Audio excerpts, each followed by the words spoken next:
लोकसभा चुनाव के पहले फेज की वोटिंग के लिए 2 हफ्ते से भी कम का वक्त बाकी है।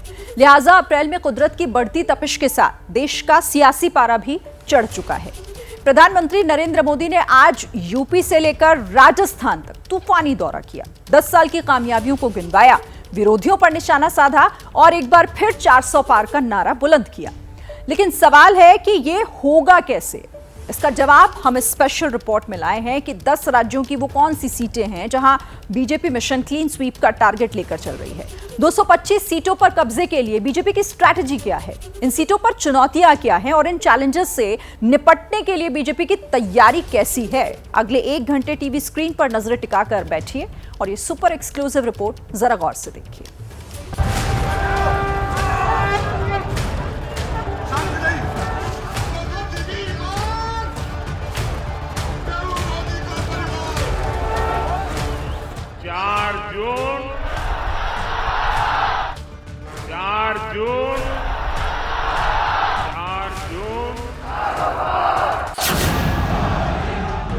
सुबह सहारनपुर, दोपहर पुष्कर और फिर शाम होते होते गाजियाबाद। योगी जिंदाबाद, मोदी योगी जिंदाबाद। जिस वक्त कमल के छापे वाली पार्टी अपनी 45वीं सालगिरह मना रही थी, जब बीजेपी के करोड़ों कार्यकर्ता 4.5 दशक के संघर्ष और सफलता के पन्ने पलट रहे थे, तब प्रधानमंत्री नरेंद्र मोदी भगवा पार्टी के आकार को 400 पार का विस्तार देने का संकल्प ले रहे थे। मैंने संकल्प लिया था कि आपके आशीर्वाद से हर स्थिति को बदलूंगा, हर परिस्थिति को बदलूंगा, निराशा को आशा में बदलूंगा, आशा को विश्वास में बदलूंगा। प्रधानमंत्री नरेंद्र मोदी ने पहली रैली सहारनपुर में की, फिर राजस्थान के पुष्कर पहुंचे, देर शाम फिर यूपी के गाजियाबाद में रोड शो किया। हर रैली में 400 पार की हुंकार भरी। पूरा देश कह रहा है 4 जून 4 जून 4 जून। ये पहली बार नहीं है जब प्रधानमंत्री नरेंद्र मोदी ने 400 पार का नारा लगाया हो, ना ही ये पहला मौका है जब बीजेपी ने 370 सीटें जीतने का दावा किया हो। लेकिन सवाल ये है कि ये होगा कैसे? जवाब हम बताएंगे। पहली बार आप देखेंगे, जानेंगे और समझेंगे कि मिशन 370 के लिए बीजेपी की स्ट्रेटजी क्या है। बीजेपी को सबसे ज्यादा सीटें किन राज्यों में मिल सकती हैं? बीजेपी का ऑपरेशन 100% कैसे कामयाब हो सकता है? पहले फेज के चुनाव में जब बमुश्किल 13 दिन का वक्त बाकी है, तब बीजेपी ने कैसे और किन राज्यों में 100% जीत का टारगेट फिक्स कर लिया है, ऐसे समझिए। उत्तर प्रदेश, मध्य प्रदेश, राजस्थान, गुजरात, छत्तीसगढ़, दिल्ली, हरियाणा, उत्तराखंड, हिमाचल और कर्नाटक, ये वे राज्य हैं जहां बीजेपी सभी सीटें जीतने के मिशन पर काम कर रही है। देश के इन 10 राज्यों में लोकसभा की कुल 225 सीटें हैं। 2019 में बीजेपी इनमें से सिर्फ 6 राज्यों यानी राजस्थान, गुजरात, दिल्ली, हरियाणा, उत्तराखंड और हिमाचल में ही लोकसभा की सभी सीटें जीतने में कामयाब हो पाई थी। 2024 में बीजेपी को अगर 370 पार का ख्वाब साकार करना है तो इन्हीं 225 सीटों से पूरा हो सकता है। लेकिन ये होगा कैसे? ये जानने के लिए पहले बात करते हैं देश के सबसे बड़े सियासी सूबे उत्तर प्रदेश की, जहां बीजेपी ने 80 में से 80 सीटें जीतने का टारगेट तय किया है। लेकिन ये कैसे मुमकिन है?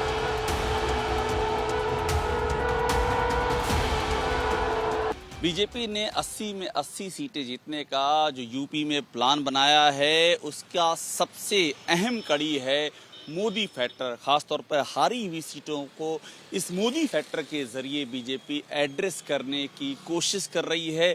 समीकरण बदले हैं, इस बार समाजवादी पार्टी और बीएसपी साथ नहीं है। ये भी बीजेपी की रणनीति का अहम हिस्सा है और पश्चिम में जिस तरह से उसे राष्ट्रीय लोकदल का साथ मिला है, उससे भी बीजेपी के हौसले बुलंद हैं। इसके साथ ही हर बूथ पर 370 प्लस वोट जोड़ने की योजना, बोनस वोट जोड़ने की योजना और साथ में जो टिफिन बैठक है उनके जरिए कार्यकर्ताओं को मोबिलाइज करने की योजना, इस सब के जरिए बीजेपी 80 में 80 का लक्ष्य प्राप्त करने की पुरजोर कोशिश कर रही है। दिल्ली की सत्ता का रास्ता यूपी से ही होकर जाता है। ये वो सूबा है जहां से प्रधानमंत्री नरेंद्र मोदी 2 बार से सांसद हैं और तीसरी बार चुनाव लड़ रहे हैं और यूपी में तूफानी रैलियां कर रहे हैं, 400 पार की हुंकार भर रहे हैं। कांग्रेस की सरकारें जो कई दशकों में नहीं कर पाई, वो भाजपा ने 10 साल में करके दिखाया है और इसीलिए ही पूरा देश कह रहा है 4 जून 4 जून 4 जून 4 जून चुनाव तारीखों के ऐलान के बाद प्रधानमंत्री ने यूपी के मेरठ से ही प्रचार की शुरुआत की थी और फिर सहारनपुर में रैली की, गाजियाबाद में रोड शो किया। आगे भी कई रैलियां होनी हैं। सवाल ये है कि यूपी पर बीजेपी का इतना फोकस क्यों है? जवाब है 2019 के नतीजे। 2019 में बीजेपी जिन सीटों पर हारी थी उनमें बिजनौर, अमरोहा, मुरादाबाद, संभल, रायबरेली, घोसी, लालगंज, जौनपुर, अंबेडकर नगर, गाजीपुर, श्रावस्ती, मैनपुरी, सहारनपुर, आजमगढ़, रामपुर और नगीना, इन 16 सीटों पर उसे हार मिली थी। इनमें से 10 सीटों पर बीएसपी, 5 पर समाजवादी पार्टी और 1 पर कांग्रेस ने जीत दर्ज की थी। पहले चरण में सहारनपुर, कैराना, मुजफ्फरनगर, मुरादाबाद, रामपुर, नगीना, बिजनौर और पीलीभीत लोकसभा सीट पर 19 अप्रैल को वोट डाले जाएंगे। 2019 में इनमें से 5 सीटों पर बीजेपी को हार मिली थी। इतना ही नहीं, कई सीटों पर बीजेपी की जीत का अंतर बेहद कम था। मछली शहर सीट पर बीजेपी के भोलानाथ ने बीएसपी के त्रिभुवन राम को सिर्फ 181 वोटों से हराया था। सुल्तानपुर में मेनका गांधी बीएसपी के चंद्रभान सिंह से सिर्फ 14,526 वोटों से जीती थी। मुजफ्फरनगर में अजित सिंह को बीजेपी के संजीव कुमार बालियान ने 6,526 वोटों से हराया था, जबकि बागपत से जयंत चौधरी को बीजेपी के सत्यपाल सिंह ने 23,502 वोटों से मात दी थी। कन्नौज में समाजवादी पार्टी के मुखिया अखिलेश यादव की पत्नी डिंपल यादव को बीजेपी के सुब्रत पाठक के हाथों 12,353 वोटों से हार का सामना करना पड़ा था। इसलिए बीजेपी साल भर पहले से ही इन सीटों के समीकरण साधने में जुट गई थी। 9 सीटें ऐसी भी थी दयाशंकर जिसमें 25,000 का मार्जिन था जो आप जीते पिछली बार, तो ये थोड़ा क्रिटिकल मार्जिन होता है। इसके लिए क्या कर रहे हैं कि इसको बढ़ाया जाए?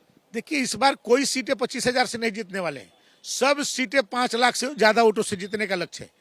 अब 1000 में काउंटिंग नहीं है, लाखों में बात करिए, लाखों में हम जीतेंगे। कोई सीट ऐसी नहीं है जो हम लाखों से कम जीतें। आज लोगों के पास प्रत्याशी नहीं मिल रहे हैं और भारतीय जनता पार्टी उत्तर प्रदेश की 80 की 80 सीटें जीत रही है। राजनीति में दावे होते रहते हैं, लेकिन सवाल ये है कि ये होगा कैसे? ऑपरेशन 100% के लिए बीजेपी की क्या तैयारी है? जवाब ऐसे समझिए। बीजेपी ने इस बार हर बूथ पर 370 प्लस वोट का टारगेट सेट किया है। हर बूथ पर पिछले चुनाव में मिले वोटों से 370 वोट ज्यादा जोड़ने का लक्ष्य रखा गया है। इसके लिए बूथ अध्यक्षों को जिम्मेदारी दी गई है। राज्य के कुल 163,000 बूथों पर बीजेपी इसी रणनीति के तहत काम कर रही है। बीजेपी का पूरे प्रदेश में टिफिन बैठकों का भी प्लान है। इसके तहत बूथ अध्यक्ष घर से टिफिन लाकर एक दूसरे के साथ टिफिन बैठक करेंगे। इसकी शुरुआत खुद पीएम मोदी ने वाराणसी के 666 बूथों के कार्यकर्ताओं को संबोधित करके कर दी है। बीजेपी का जो प्लान है 80 में 80 सीटें जीतने का, आपको क्या लगता है वो किस तरह से बीजेपी उसको एग्जीक्यूट कर सकती है? बीजेपी इलेक्शन की तैयारी बहुत साइंटिफिक तरीके से करती है, वेल प्लान्ड करती है, बड़ा माइन्यूट ऑब्जर्वेशन उनका होता है और बूथ से लेकर के ऊपर तक एक एक बिंदु पर न सिर्फ तैयारी करते हैं बल्कि उसका कई बार रिहर्सल करते हैं कि आखिरी जो 100 वोट हैं वहां तक उनकी निगाह है। बीजेपी इस बार मुस्लिम इलाकों में भी खास फोकस कर रही है। मुस्लिम इलाकों में होने वाली फर्जी वोटिंग के आरोपों के मद्देनजर बीजेपी ने इस बार खास रणनीति तय की है। बीजेपी उन इलाकों में मुस्लिम महिला कार्यकर्ताओं को पोलिंग एजेंट बनाएगी जहां बड़ी संख्या में मुस्लिम वोटर हैं। उत्तर प्रदेश में ऐसे 20,000 बूथ चिन्हित किए गए हैं और मुस्लिम महिलाओं को पोलिंग एजेंट बनाने के लिए ट्रेनिंग भी दी गई है। पार्टी के अल्पसंख्यक मोर्चे को इसकी जिम्मेदारी दी गई है। इसके साथ ही केंद्र और राज्य सरकार की योजनाएं बीजेपी के लिए ट्रम्प कार्ड साबित हो सकती हैं। यूपी की 20 करोड़ आबादी में करीब 15 करोड़ वोटर हैं। माना जाता है कि इनमें से 13 करोड़ केंद्र की योजनाओं के लाभार्थी हैं। 2022 में यूपी में बीजेपी की ऐतिहासिक जीत के पीछे लाभार्थियों को ही माना जा रहा था, लेकिन क्या यही फॉर्मूला 2024 में भी बरकरार रहेगा? ये तो 4 जून को ही पता चलेगा। लेकिन यूपी की पब्लिक क्या कहती है? क्या लग रहा है आपको, मतलब मुकाबला किससे होगा? क्यों पड़े हो चक्कर में, कोई नहीं है टक्कर में। भाजपा ही भाजपा, 4 जून 400 पार। भाजपा, जय भाजपा तय भाजपा। तो कह रहे 400 पार बिल्कुल है, 400 पार यही हमारा नारा है, 400 पार। 400 पार तो हमारा नारा जो है 100% पूरा होगा। विकसित भारत का सपना है हमारे नजरों में और वो पूरा होगा और उसके लिए हमें मोदी जी को जिताना है और 100% जितवाएंगे। 4 जून 400 पार। जितना विकास मोदी जी के टाइम में हुआ है इतना आज तक 70 साल में नहीं हुआ था। क्या लग रहा है कुछ बदलेगा? 100% बदलेगा जी। और इतना परिवर्तन महसूस दे रहा है हमारे पूरे क्षेत्र में जब से योगी बाबा जी बैठे हैं, और कहीं कोई क्राइम, कोई लूटखाट फसोट, हमें कुछ भी चीज दिखाई नहीं दे रही है। पब्लिक की अपनी राय है, लेकिन यूपी में बीजेपी जिस तरह से फ्रंट फुट पर खेल रही है उससे विरोधी पीछे छूटते दिख रहे हैं। इंडिया अलायंस कई जगह सीटें फाइनल नहीं कर पाया है। खासतौर से समाजवादी पार्टी लगातार कैंडिडेट बदल रही है, जिसे लेकर प्रधानमंत्री मोदी ने सहारनपुर में निशाना भी साधा।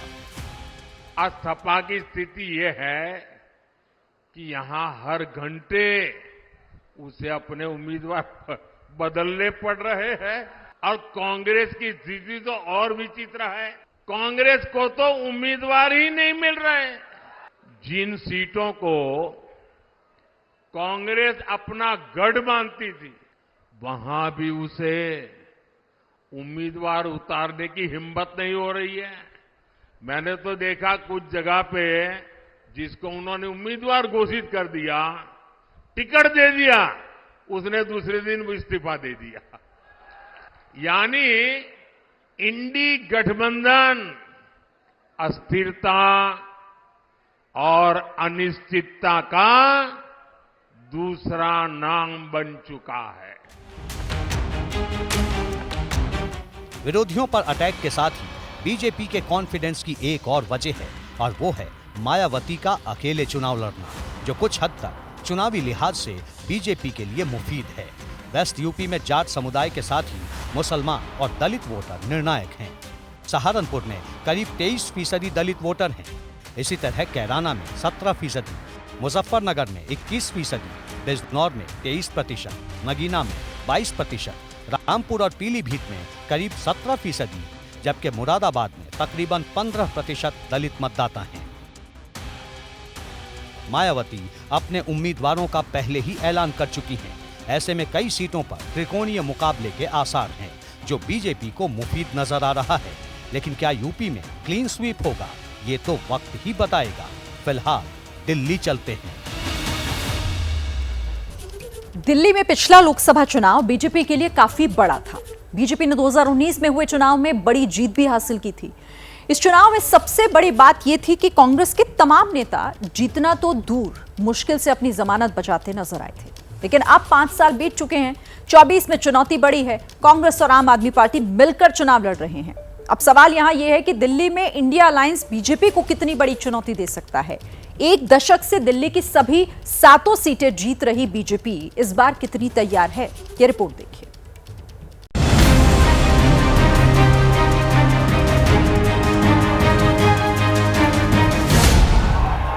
हफ्ते भर पहले की बात है, इंडिया अलायंस के सभी नेता मंच पर मौजूद थे।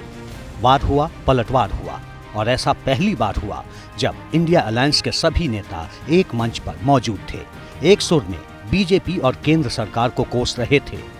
आज जो सत्ता में है वे अपने आप को राम भक्त कहलाते हैं।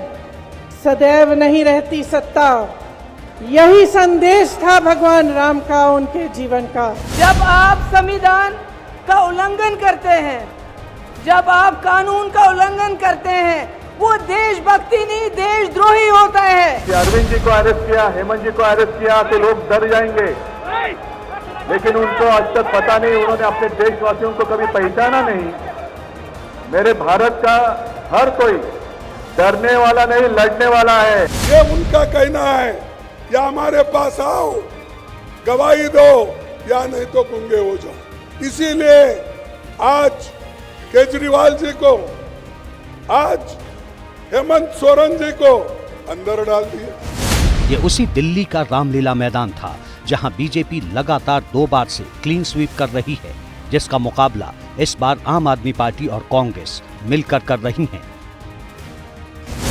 सवाल ये है, क्या दिल्ली में 2014 और 2019 वाले नतीजे रिपीट होंगे? क्या कांग्रेस और आप बीजेपी को रोकने में कामयाब होंगी? दिल्ली में ऑपरेशन 100% के लिए बीजेपी की रणनीति क्या है?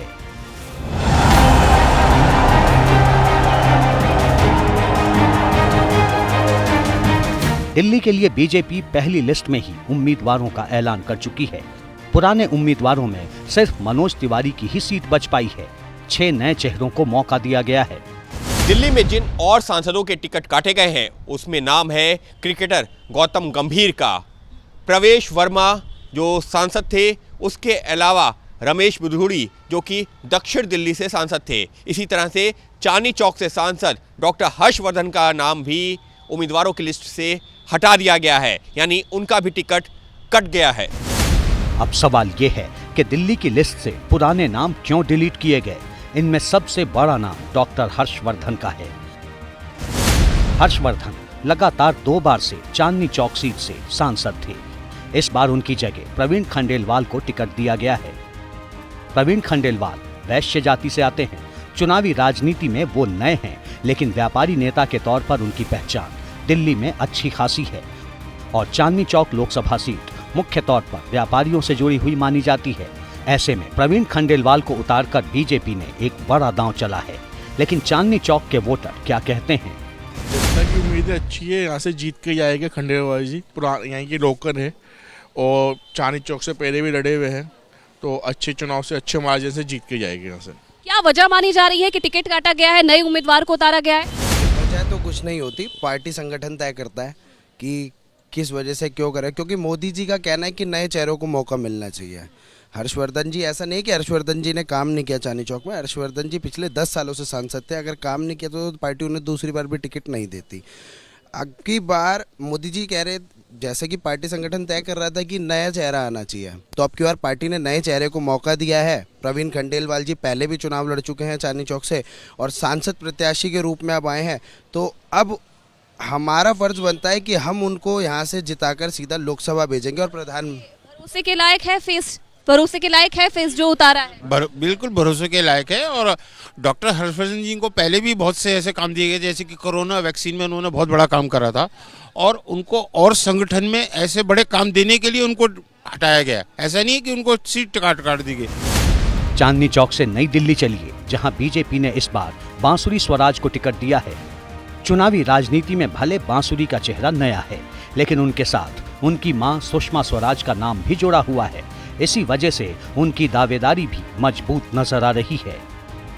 आदरणीय राष्ट्रीय अध्यक्ष श्री जेपी नड्डा जी की अध्यक्षता में पार्टी संकल्पित है एक सशक्त भारत के लिए राष्ट्र सर्वोपरि, सेवा परम धर्म, इन दोनों सिद्धांतों को आत्मसात कर और हमारे आदरणीय प्रधानमंत्री श्री नरेंद्र मोदी जी के नेतृत्व में और उनके आह्वान पर सबका साथ, सबका विकास, सबका विश्वास और सबका प्रयास, इस मूल मंत्र के साथ एक विकसित भारत के लिए प्रत्येक भारतीय जनता पार्टी का कार्यकर्ता अथक प्रयास कर रहा है। चुनावी दावे अपनी जगह हैं, लेकिन अरविंद केजरीवाल की गिरफ्तारी के बाद से ही दिल्ली में सियासत गरमाई हुई है।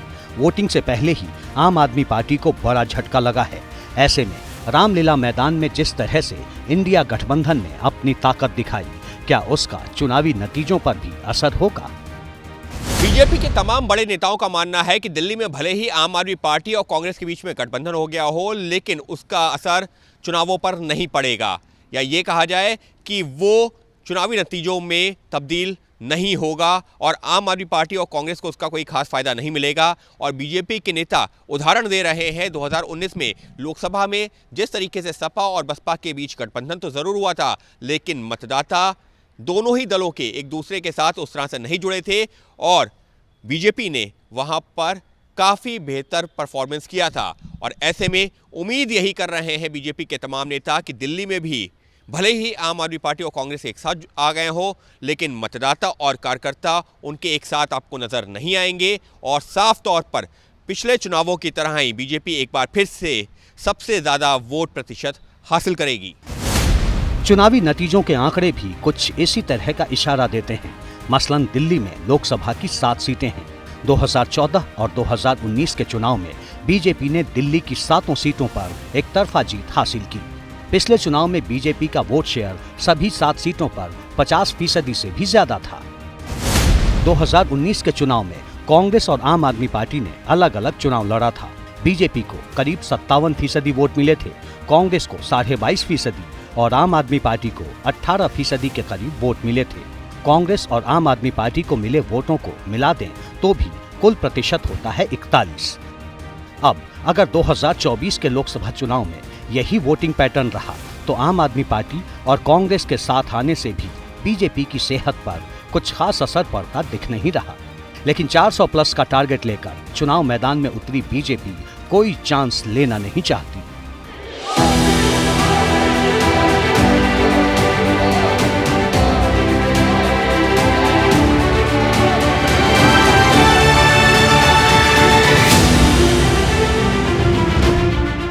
दिल्ली में कुल 256 मंडल हैं। बीजेपी ने हर मंडल में तकरीबन 10 से 16 शक्ति केंद्र चिन्हित किए हैं। हर शक्ति केंद्र के अंदर 3 से 5 बूथ और हर बूथ के अंदर तकरीबन 20 से 25 पन्ना प्रमुख।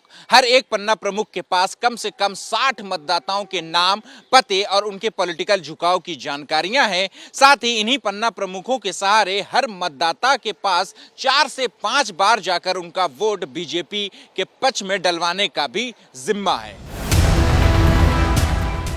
इसके साथ ही दिल्ली में शराब घोटाला चुनावी मुद्दा बन चुका है। अरविंद केजरीवाल की गिरफ्तारी के बाद से ही बीजेपी हमलावर है। बीजेपी आम आदमी पार्टी और कांग्रेस पर यह कहकर हमले कर रही है कि आम आदमी पार्टी जिस कांग्रेस के भ्रष्टाचार को मुद्दा बनाकर सत्ता में आई थी, आज सत्ता पाने के लिए और भ्रष्टाचार में भागीदारी निभाने के लिए एक साथ खड़ी हो चुकी है। दिल्ली के मुख्यमंत्री और आम आदमी पार्टी के जो सबसे बड़े नेता हैं अरविंद केजरीवाल, वो जेल की सलाखों के पीछे हैं। तो क्या लगता है आपको कि अगर वो कोई सिंपैथी वोट आया या सिंपैथी गेन की तो फिर उससे कैसे निपटेंगे? आपने कभी किसी चोर और अपराधी के लिए सहानुभूति देखी है? एक आदमी जो दिल्ली की जनता को लूट रहा है, जाके देखिए ना उन बहनों को जिन्होंने इस शराब की दुकानों की कीमत चुकाई है। जब शराब एक बोतल के साथ दूसरी बोतल फ्री बट रही थी, कैसे युवाओं को नशे में धकेलने का काम किया, कैसे उन माता और बहनों के साथ अत्याचार होते थे। जिन्होंने इस शराब की पीड़ा को सहा है, वो जो बहनें हैं वो घर घर जाके बता रही हैं कि ये अच्छा हुआ, इसने हमारा घर बर्बाद करने की कोशिश की थी, ये ईश्वर ने इसको सजा दी है। बीजेपी को 2014 और 2019 जैसे नतीजों का ही भरोसा है, लेकिन कांग्रेस और आम आदमी पार्टी के साथ आने से कुछ हद तक असर हो सकता है। मसलन कांग्रेस और आम आदमी पार्टी के वोट काफी हद तक एक दूसरे के पूरक हैं। कांग्रेस के पारंपरिक वोटर अनुसूचित जाति, अनुसूचित जनजाति और अल्पसंख्यक हैं, जो कि दोनों पार्टियों में बंटे हुए हैं। इसी वोट बैंक के दम पर इंडिया अलायंस बीजेपी की शिकस्त का दावा कर रहा है। उन्हें ये फिक्र है हरदम नया तर्जे जफा क्या है, जफा मतलब होता है अत्याचार। उन्हें ये फिक्र है हरदम नया तर्जे जफा क्या है, हमें भी शौक है देखें सितम की इंतहा क्या है। तो भारत के लोकतंत्र को बचाने के लिए, इस देश से तानाशाह हुकूमत को हटाने के लिए, अपने मुखिया अरविंद केजरीवाल जी की लड़ाई को आगे बढ़ाने के लिए आम आदमी पार्टी का एक एक कार्यकर्ता अरविंद केजरीवाल जी के साथ है और हम लोग इस लड़ाई को आगे बढ़ाएंगे। ये गलतफहमी किसी को नहीं होनी चाहिए भाजपा के लोगों को कि केजरीवाल जी को, मनीष सिसोदिया को, सत्येंद्र जैन को, हम लोगों को जेल में रख के वो कहीं सफल हो जाएंगे। सियासत में दावे तो होते ही हैं, लेकिन दिल्ली में आम आदमी पार्टी ने अपने 3 मौजूदा विधायकों को ही लोकसभा का टिकट दिया है। ऐसे में महाबल मिश्रा को छोड़ दें तो आम आदमी पार्टी के बाकी तीनों चेहरों में कोई भी इतना पॉपुलर नहीं है जितना चुनाव लड़ने के लिए माना जाता है। यही वजह है कि बीजेपी दिल्ली फतेह को लेकर कॉन्फिडेंट है। ये सब लोग जो अलायंस कर रहे हैं, आम पार्टी और कांग्रेस का आप अलायंस देख रहे हैं, साफ साफ दिखाई देती है। जो आम पार्टी कांग्रेस को गाली देकर आई थी, कांग्रेस के विरोध में आई थी, एक अपने शीला दीक्षित को बंद कर देंगे, जेल में डाल देंगे, ये दस्तावेज हैं, हम लोकपाल लेके आएंगे, हम गाड़ियां नहीं लेंगे, हम मकान नहीं लेंगे, हम जनता के कहते ही भ्रष्टाचारी हैं तो हम इस्तीफा दे देंगे और मुख्यमंत्री की सीट को मैं जूते की नोक पे मारता हूँ। आज जिस प्रकार का वातावरण उनके द्वारा दिखाई दे रहा है, बिल्कुल यू टर्न दिखाई दे रहा है, तो जनता में उनकी स्वीकारता खत्म हुई है। दिल्ली में आम आदमी पार्टी कांग्रेस और छोटी पार्टियों को नुकसान पहुंचाकर बढ़ी है, लिहाजा चुनाव में टक्कर देनी है तो बीजेपी के वोट बैंक में सेंध लगानी होगी। वैसे दिल्ली में छठे फेज में 25 मई को वोटिंग है, तब तक राजधानी की चुनावी राजनीति के कई और रंग देखने को मिलेंगे। प्रधानमंत्री नरेंद्र मोदी आज फिर राजस्थान में थे। पुष्कर में उन्होंने रैली की, कांग्रेस पर जमकर निशाना साधा। कांग्रेस के दिग्गजों ने भी आज राजस्थान में ही मोर्चा संभाला। जयपुर में एक बड़ी रैली की। कांग्रेस अध्यक्ष मल्लिकार्जुन खड़गे, प्रियंका गांधी भी उस रैली में मौजूद रहीं। सोनिया गांधी ने करीब 2.5 साल के बाद किसी चुनावी रैली को संबोधित किया। क्या कहा, खुद सुनिए।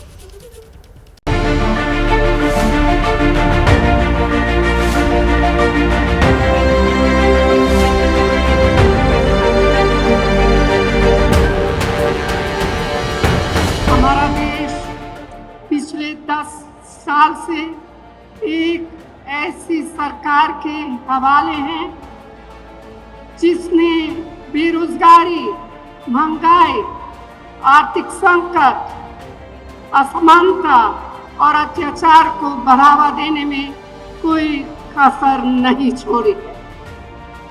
इस मोदी सरकार ने जो किया है वह हमारे आपके सामने है। मोदी खुद को महान मानते हैं, लोकतंत्र खतरे में है, देश को डरा रहे हैं। देश चंद लोगों की जागीर नहीं। लंबे वक्त के बाद सोनिया गांधी चुनाव मैदान में आई तो प्रधानमंत्री नरेंद्र मोदी और केंद्र सरकार निशाने पर रही। मोदी जी खुद को महान मानकर देश और लोकतंत्र की मर्यादा का चिढ़ारण कर रहे हैं। विपक्षी नेताओं को डराने, धमकाने, भाजपा में शामिल कराने के लिए तरह तरह के हथकंडे अपनाए जा रहे हैं। आज हमारे देश का लोकतंत्र खतरे में है। जयपुर में कांग्रेस की रैली में दिग्गज मौजूद रहे। सोनिया गांधी के अलावा कांग्रेस महासचिव प्रियंका गांधी वाड्रा और कांग्रेस अध्यक्ष मल्लिकार्जुन खड़गे ने भी बीजेपी पर जमकर अटैक किया। मोदी जी ये झूठों के सरदार हैं, झूठ बोलते हैं। मोदी की गारंटी, वो पार्टी का नाम भी नहीं बोलते या वो बीजेपी का नाम नहीं बोलते। मोदी है तो मुमकिन है, मोदी है तो एक गारंटी है। अरे ये गारंटी तो हमारा शब्द है, मोदी ने चुरा लिया। जयपुर में मल्लिकार्जुन खड़गे जिस घोषणा पत्र को कांग्रेस की गारंटी बता रहे थे, कांग्रेस के उसी घोषणा पत्र को लेकर पुष्कर में प्रधानमंत्री ने क्या कहा, वो सुनिए। कांग्रेस पार्टी ने एक झूठ का पुलिंदा जारी किया है। अपना घोषणा पत्र जारी किया है। झूठ का ये पुलिंदा कांग्रेस की एक बहुत बड़ी सच्चाई, कांग्रेस को बेनकाब करने वाला ये घोषणा पत्र है। आप देखिए, हर पन्ने पर भारत के टुकड़े करने की बू आ रही है। कांग्रेस के घोषणा पत्र में वही सोच झलकती है जो सोच आजादी के समय मुस्लिम लीग में थी।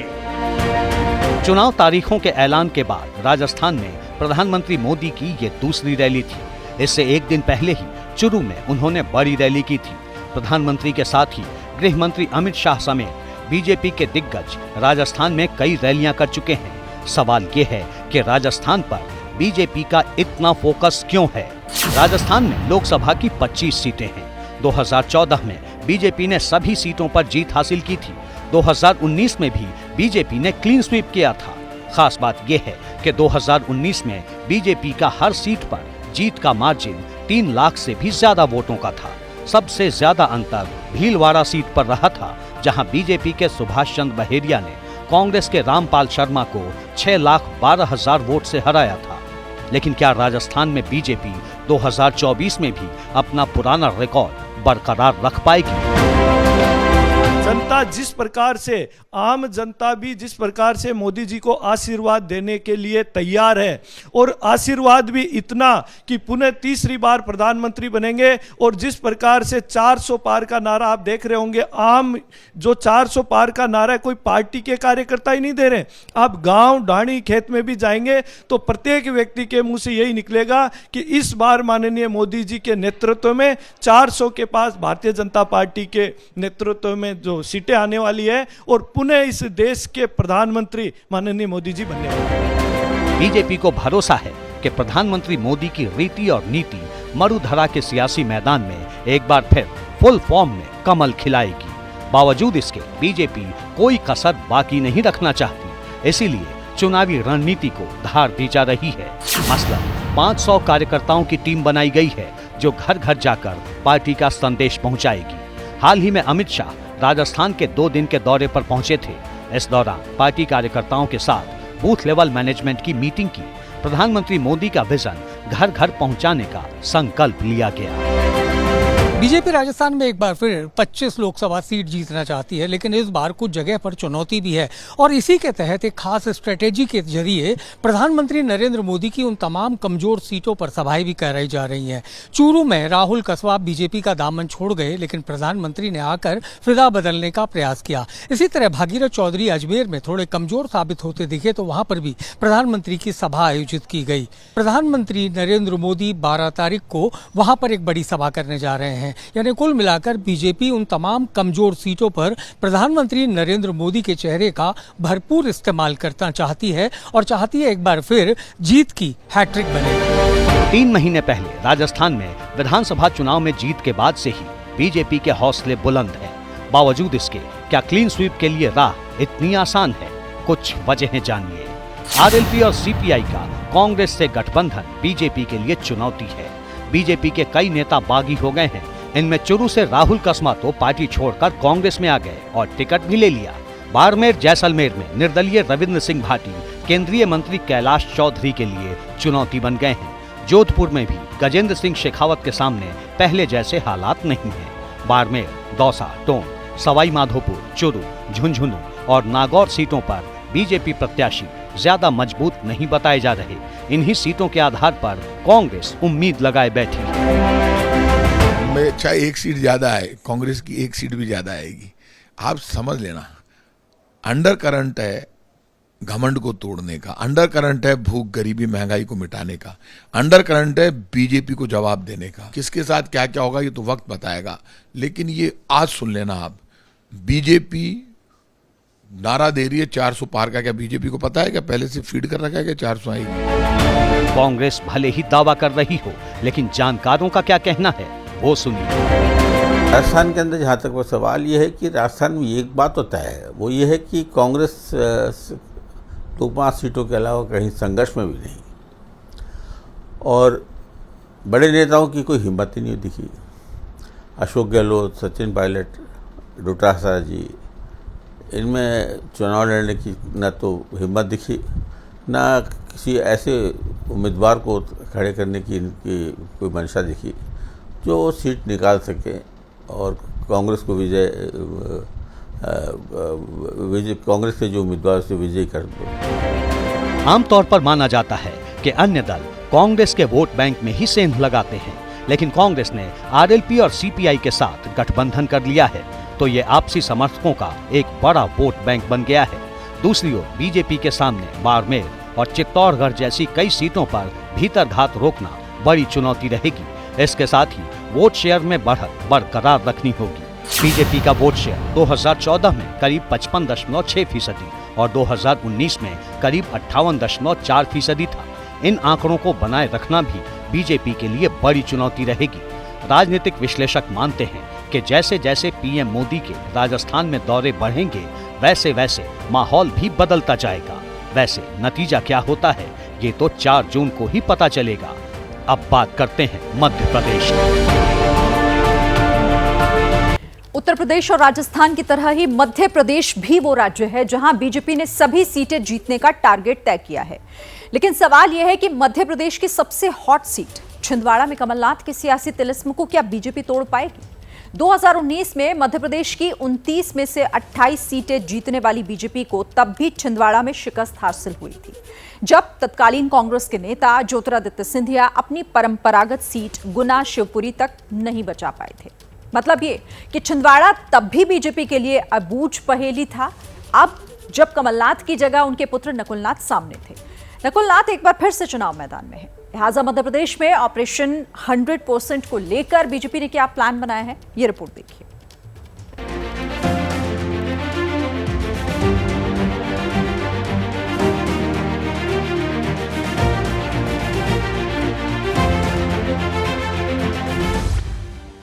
छिंदवाड़ा मध्य प्रदेश की राजधानी भोपाल से करीब 325 किलोमीटर के फासले पर वो शहर जिसकी सियासी फिजा 4.5 दशकों से अपनी अलग पहचान लिए हुए है। ये पहचान है कांग्रेस दिग्गज और मध्य प्रदेश के पूर्व मुख्यमंत्री कमलनाथ की। 4.5 दशकों से छिंदवाड़ा के हर शख्स ने होश संभालने के बाद कमलनाथ या फिर उनके सांसद पुत्र नकुलनाथ को ही नेता के रूप में देखा है। नकुलनाथ एक बार फिर उसी सियासी विरासत को आगे बढ़ा रहे हैं। मैं आपके बीच प्रार्थना करने आया हूं कि आने वाले 19 तारीख को आप विधानसभा से भी ज्यादा अपना प्यार और आशीर्वाद, अपना भरपूर प्यार और आशीर्वाद मुझ पे बरसाएंगे और मुझे दोबारा मौका देंगे कि मैं आप लोगों की सेवा कर सकूं। नकुलनाथ छिंदवाड़ा से मौजूदा सांसद हैं, एक बार फिर मैदान में हैं। नाथ खानदान की सियासी विरासत पर भरोसा है और इसकी वजह भी है। छिंदवाड़ा लोकसभा सीट 1951 में वजूद में आई और तब से लेकर अब तक यहां 66 सालों से कांग्रेस का ही सांसद चुना जाता रहा है। सबसे ज्यादा 9 बार कमलनाथ छिंदवाड़ा से सांसद रहे, जबकि उनकी पत्नी अलकानाथ और पुत्र नकुलनाथ एक बार सांसद रहे हैं। 1997 के उपचुनाव में बीजेपी के दिग्गज नेता सुंदरलाल पटवा ने कमलनाथ को हराकर इस सीट से कमलनाथ परिवार का तिलिस्म तोड़ा था। सवाल ये है कि क्या 2024 में भी ऐसा हो सकता है? छिंदवाड़ा की सीट पर बीजेपी की रणनीति ये है कि नकुलनाथ की कमियों को उजागर करें और ये आरोप लगाएं कि वो आदिवासियों का अपमान कर रहे हैं। उन्होंने कोई विकास नहीं किया, कमलनाथ ने कोई विकास नहीं किया, जबकि खुद नकुलनाथ का ये कहना है कि हमारी रणनीति विकास की बातें करना है और हम विकास की बातें कर रहे हैं। यूपी और राजस्थान की तरह ही मध्य प्रदेश में भी बीजेपी क्लीन स्वीप का दावा कर रही है। यही वजह है कि बीजेपी ने छिंदवाड़ा में कांग्रेस के गढ़ में जमकर सेंधमारी की है। हाल में दीपक सक्सेना को पार्टी में ज्वाइन करवाने से लेकर कांग्रेस के कई दिग्गजों को पार्टी में शामिल करवाया जा चुका है।